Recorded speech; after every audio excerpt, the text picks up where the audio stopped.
ಇವತ್ತು ಬೆಂಗಳೂರು ಹಾಲು ಒಕ್ಕೂಟಕ್ಕೆ ನಡೆದಂತ ನಿರ್ದೇಶಕರ ಚುನಾವಣೆಯಲ್ಲಿ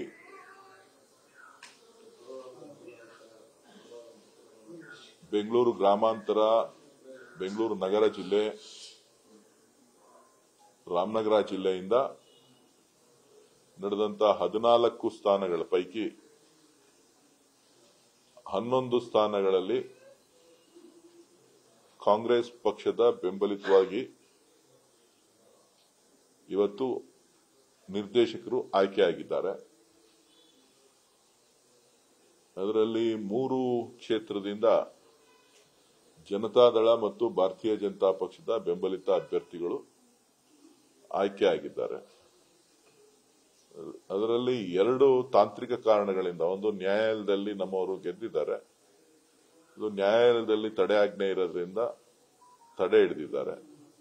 ಇನ್ನೊಂದು ಜೆಡಿಎಸ್ ಬೆಂಬಲಿತ, ಬಿಜೆಪಿ ಬೆಂಬಲಿತ ಅಭ್ಯರ್ಥಿ ಗೆದ್ದಿದ್ದಾರೆ, ಅದು ತಾಂತ್ರಿಕ ಕಾರಣಗಳಿಂದ ನ್ಯಾಯಾಲಯದ ಆದೇಶದ ಮೇರೆಗೆ ಅವೆರಡನ್ನ ತಡೆ ಹಿಡಿದಿದ್ದಾರೆ.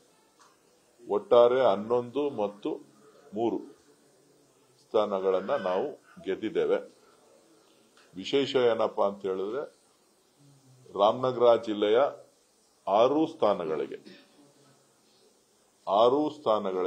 ನಡೆದಂತಹ ಚುನಾವಣೆಯಲ್ಲಿ 6 ಜನ ಕಾಂಗ್ರೆಸ್ ಪಕ್ಷದ ಬೆಂಬಲಿತ ನಿರ್ದೇಶಕರು ಆಯ್ಕೆಯಾಗಿದ್ದಾರೆ. ಸೊ ಈ ಸಂದರ್ಭದಲ್ಲಿ ಸಹಕರಿಸಿದಂತ ಎಲ್ಲ ಆಡಳಿತ ಮಂಡಳಿಯವರಿಗೆ, ಒಕ್ಕೂಟದ ಅಧ್ಯಕ್ಷರುಗಳಿಗೆ, ಸಿಬ್ಬಂದಿ ವರ್ಗಕ್ಕೆ, ಪಕ್ಷದ ಎಲ್ಲ ಮುಖಂಡರು, ಶಾಸಕರುಗಳಿಗೆ, ಮಂತ್ರಿಗಳಿಗೆ ಎಲ್ಲರಿಗೂ ಕೂಡ ಈ ಸಂದರ್ಭದಲ್ಲಿ ನಾನು ವೈಯಕ್ತಿಕವಾಗಿ ಮತ್ತು ಎಲ್ಲ ನಿರ್ದೇಶಕರ ಪರವಾಗಿ ಅವರೆಲ್ಲರಿಗೂ ಕೂಡ ನಾನು ಅಭಿನಂದನೆಗಳನ್ನ, ಧನ್ಯವಾದಗಳನ್ನ ಹೇಳಲಿಕ್ಕೆ ಬಯಸ್ತೇನೆ.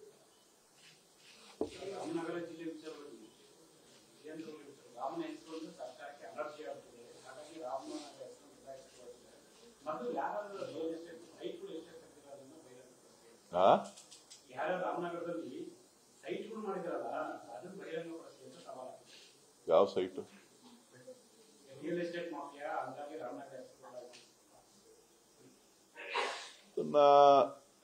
ಹೇಳ್ತಾ ಇರೋರು ಯಾರು? ಅವರೇ ಬಹಿರಂಗ ಪಡಿಸ್ಬೇಕಲ್ವಾ?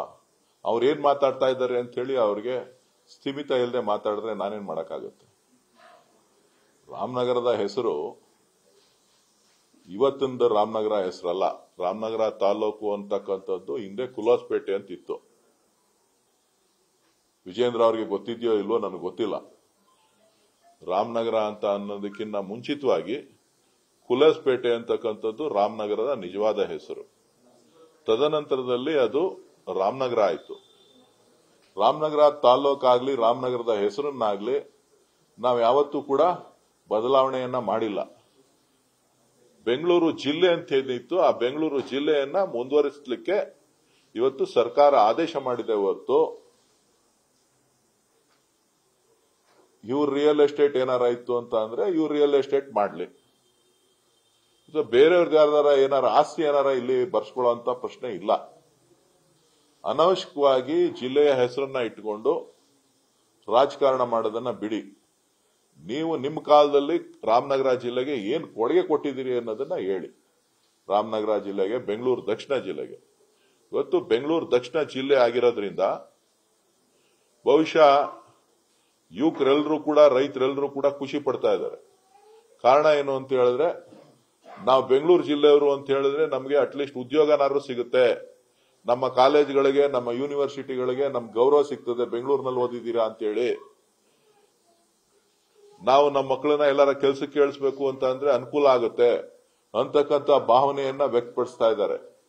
ಜನ ಖುಷಿಯಾಗಿದ್ದಾರೆ. ಯಾರೋ ಕೆಲವರು ರಾಜಕಾರಣಿಗಳು ರಾಜಕೀಯವನ್ನ, ಹಿತಾಸಕ್ತಿಯನ್ನ ಇಟ್ಕೊಂಡಿರ್ತಕ್ಕಂಥವ್ರು ರಾಮನ ಹೆಸರಿಟ್ಕೊಂಡು ರಾಜಕಾರಣ ಮಾಡ್ತಾರೆ ಹೊರತು, ನೀವು ರಾಮನ ಹೆಸರಿಟ್ಕೊಂಡು ರಾಜಕಾರಣ ಮಾಡೋದನ್ನ ಬಿಟ್ಟು ನಿಮ್ಮ ಅಭಿವೃದ್ಧಿಯ ಸಂಕೇತಗಳನ್ನ ಇಟ್ಟು ಚರ್ಚೆ ಮಾಡ್ತಕ್ಕಂಥದ್ದನ್ನ ಮಾನ್ಯ ಬಿಜೆಪಿಯ ಅಧ್ಯಕ್ಷರು ಅರ್ಥ ಮಾಡ್ಕೋಬೇಕಾಗ್ತದೆ. ಕರ್ನಾಟಕದ ಕನ್ನಡಿಗರಿಗೆ ಮಾಡ್ತಾ ಇರ್ತಕ್ಕಂಥ ಅನ್ಯಾಯದ ಬಗ್ಗೆ ಧ್ವನಿ ಎತ್ತಬೇಕು. ಇದು ನಿಮ್ಮ ಕರ್ತವ್ಯ. ಮೇಕೆದಾಟು ಯೋಜನೆಗೆ ವಿಳಂಬ ಆಗ್ತಾ ಇರೋದ್ರ ಬಗ್ಗೆ ಕೇಂದ್ರ ಸರ್ಕಾರದ ನಿಮ್ಮ ನಾಯಕರುಗಳ ವಿರುದ್ಧ ನಿಮ್ಮ ನಾಯಕರುಗಳಿಗೆ ತಿಳಿ ಹೇಳಬೇಕು. ಇದು ನಿಮ್ಮ ಕರ್ತವ್ಯ. ಕೃಷ್ಣಾ ಮೇಲ್ದಂಡೆಗೆ ಸುಮಾರು 15 ವರ್ಷಗಳಿಂದ 25 ವರ್ಷಗಳಿಂದ ಆದಂತ ತೀರ್ಮಾನ ಇನ್ನೂ ಕೂಡ ಅನುಮತಿ ಕೊಡಿಸಿಲ್ವಲ್ಲ, ಅದ್ರ ಬಗ್ಗೆ ನಿಮ್ಮ ಧ್ವನಿಯನ್ನ ಎತ್ತಬೇಕು, ಅದ್ರ ಬಗ್ಗೆ ನಿಮ್ಮ ಚಕಾರವನ್ನ ಎತ್ತಬೇಕು. ಅದು ನಿಮ್ಮ ಕರ್ತವ್ಯ.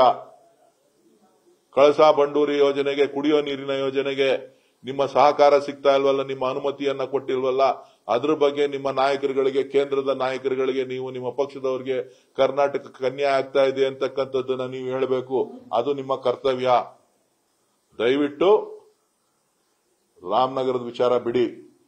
ನೀವು ಕರ್ನಾಟಕಕ್ಕೆ ಅಧ್ಯಕ್ಷರು. ಕನ್ನಡಿಗರಿಗೆ ಆಗೋ ಅನ್ಯಾಯದ ಬಗ್ಗೆ ನಿಮ್ಮ ಗಮನ ಹರಿಸಿ ಅಂತೇಳಿ ನಾನು ತಮ್ಮಲ್ಲಿ ವಿನಮ್ರವಾಗಿ ಮನವಿಯನ್ನ ಮಾಡ್ತೇನೆ.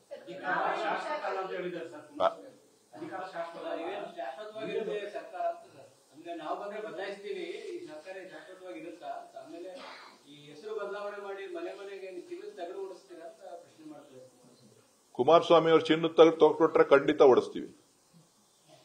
ಕೇಂದ್ರದಲ್ಲಿದ್ದಾರಲ್ಲ, ಕೇಂದ್ರದಲ್ಲಿ ದುಡ್ಡೆಲ್ಲ ಅಲ್ಲೇ ಇರೋದು. ನಮ್ಮ ಕರ್ನಾಟಕದ ಕನ್ನಡಿಗರ ದುಡ್ಡೆಲ್ಲ ಅಲ್ಲೇ ಇರೋದು. ಅದನ್ನ ಕೊಟ್ರೆ ಖಂಡಿತ ಓಡಿಸೋಣ. ಅದಕ್ಕೇನು ಅಭ್ಯಂತರ ಇಲ್ಲ.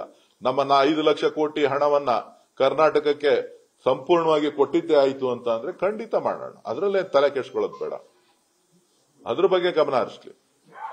5 ಲಕ್ಷ ಕೋಟಿ ಹಣ ಉತ್ತರ ಭಾರತಕ್ಕೆ ಎತ್ಕೊಂಡು ಹೋಗಿ ಕೊಡ್ತಾ ಇದಾರಲ್ಲ, ಇಲ್ಲಿದ್ದಾಗ ಒಂದ್ ಮಾತಾಡ್ತಾ ಇದ್ರು, ಅಲ್ಲೋಗಿ ಕೂತ್ಕೊಂಡು ಒಂದ್ ಮಾತಾಡ್ತಾ ಇದಾರಲ್ಲ. ದಯವಿಟ್ಟು ಅವರು ಕೊಡೋದಿದ್ರೆ ಕೊಡ್ಲಿ. ಅದನ್ನ ಚಿನ್ನದ ತಗಡಬೇಕಾದ್ರೆ ಓಡಿಸೋಣ. ಅವ್ರ ಆಸೆ ಯಾಕೆ ಬೇಡ ಅನ್ಲಿ ನಾನು? ಅಲ್ವಾ? ತಪ್ಪಿದ್ಯಾ ಏನಪ್ಪಾ?